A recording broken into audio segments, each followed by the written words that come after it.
The Kansas City Chiefs are Super Bowl champions once again, and I don't see why they won't win their third in a row in 2025. I'm going to do whatever I can to be back in this game next year, trying to go for that three-peat. Welcome in. I'm Jesse McNamara, and welcome to Point of View. Before we get into it today, I just want to say we always appreciate your feedback and look forward to reading your comments like the one we've got here. Also, be sure to stay tuned to the end of this episode to see if you can guess today's trivia question down below. To today's topic, we already know the Chiefs are building a dynasty, but could they be the first team in NFL history to win the Super Bowl 3 times in a row? Stay tuned, and I'll tell you just how the Chiefs can get back to the Super Bowl. No team has even appeared in the Super Bowl after winning back-to-back championships, but I think the Chiefs have a very high chance for a lot of reasons. First off, they know how to swap players in and out and remain a championship contender. Chris Jones is the only defensive player that still remains on the team from their Super Bowl victory in 2020, which was also against the 49ers. They also had Tyreek Hill for that championship run and have since replaced him with lower tier and inexperienced receivers like Marquez Valdes-Scantling, Mecole Hardman, and Rashee Rice, yet still haven't skipped a beat on offense. Their inexperience even showed in the final play of the game when Mecole Hardman caught the game-winning score. Here's what he had to say about that play. I knew I was going to get the ball, caught the football, and I blacked out. I ain't gonna lie, I blacked out. And I see Pat running towards me, man. I'm like, oh, we just won. Like, okay, I understand now. And after that, the rest is history. So I guess understanding the situation is overrated. Just do your job and things work out. And that's just step one, knowing what the front office has the ability to keep the championship roster intact.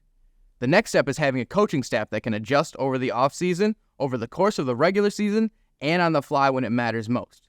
After all, once you've won a Super Bowl, there's a target on your back, and everyone's going to give it their best shot when they play you. Andy Reid and company have proved that ability time and time again. Take this past season, for example. They went into their Week 10 bye week with a record of 7-2, but lost 4 of their next 6 games out of the break. The streak was capped off by a 20-14 loss to the Raiders, who were in disarray at the time. After that month-and-a-half hiccup, the Chiefs didn't lose a single game. They finished the season with 2 one-possession wins and blew through the playoffs despite not having home field advantage throughout for the first time in the Mahomes era. While a lot of teams would crumble and fold with that adversity, Andy Reid pulled a rabbit out of his hat yet again. Here's what he had to say about the difficulty of winning back-to-back championships.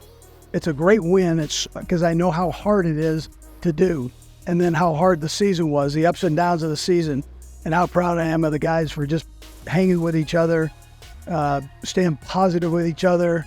The defense, the young guys grew up, but nobody ever pointed fingers at the offense when the offense was growing, and it all kind of came together during the playoffs and worked out well, and great leaders, and Patrick and Chris and Trav, and the job that they've done.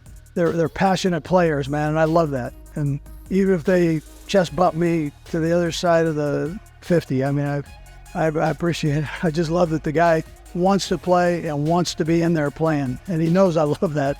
So it makes me feel young.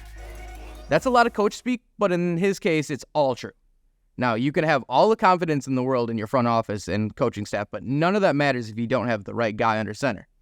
While Brock Purdy proved you don't have to be the absolute best in the league to reach the Super Bowl, Patrick Mahomes has proven that it certainly helps. And I won't get too deep into the greatness of Mahomes because at this point, who doesn't know that he's already on GOAT trajectory? He's already one step ahead of me and addressed the opportunity to be the first team to ever three-peat. Here's Mahomes after the game. It's an ongoing thing in the NFL. I think Tom said it best, is once you win that championship, and you have those parades and you get those rings, you're not the champ anymore. You have to come back with that same mentality. And I learned from guys like that have been the greatest of all time at the top of the level. So that's my mindset, is I'm going to celebrate with my guys because of how we done this. But then we're going to work our way to get back to this game next year. The Chiefs obviously have a ton going for them already, but they still have some major decisions to make this offseason that will be crucial to their three-peat chances. Chris Jones was a game wrecker all season, and especially in the Super Bowl, but will be the most sought-after free agent in the NFL. They gotta find a way to keep him. And if they do sign Jones, it's going to be really tough to find a way for L'Jarius Sneed to return due to the cap constraints. That's where the Chiefs' 32nd overall pick could come into play, especially if Clemson's Nate Wiggins or Toledo's Quinion Mitchell are still on the board. And while the receivers they have now got the job done, they can't be complacent. Rashee Rice was a great draft pick the year ago, and plenty of other receivers taken after the first day of the draft went on to have amazing rookie seasons, so the type of guy they need is definitely out there somewhere. Someone with a skill set like Tank Dell, Puka Nacua or Dontavian Wicks would work wonders in the Kansas City offense. So while it's been proven to be impossible to three-peat so far, I firmly believe the Chiefs will, at the very least, make their third straight Super Bowl appearance. If there's anyone who deserves blind belief, it's Patrick Mahomes and the Chiefs. One team that barely stood in their way this year, but could be a tougher opponent in the future, is the Baltimore Ravens. Be sure to check out our recent point of view to hear more on them. In the moment you've been waiting for, here's the answer to today's trivia question. We appreciate you tuning into this episode of Point of View, and we will see you in the next one.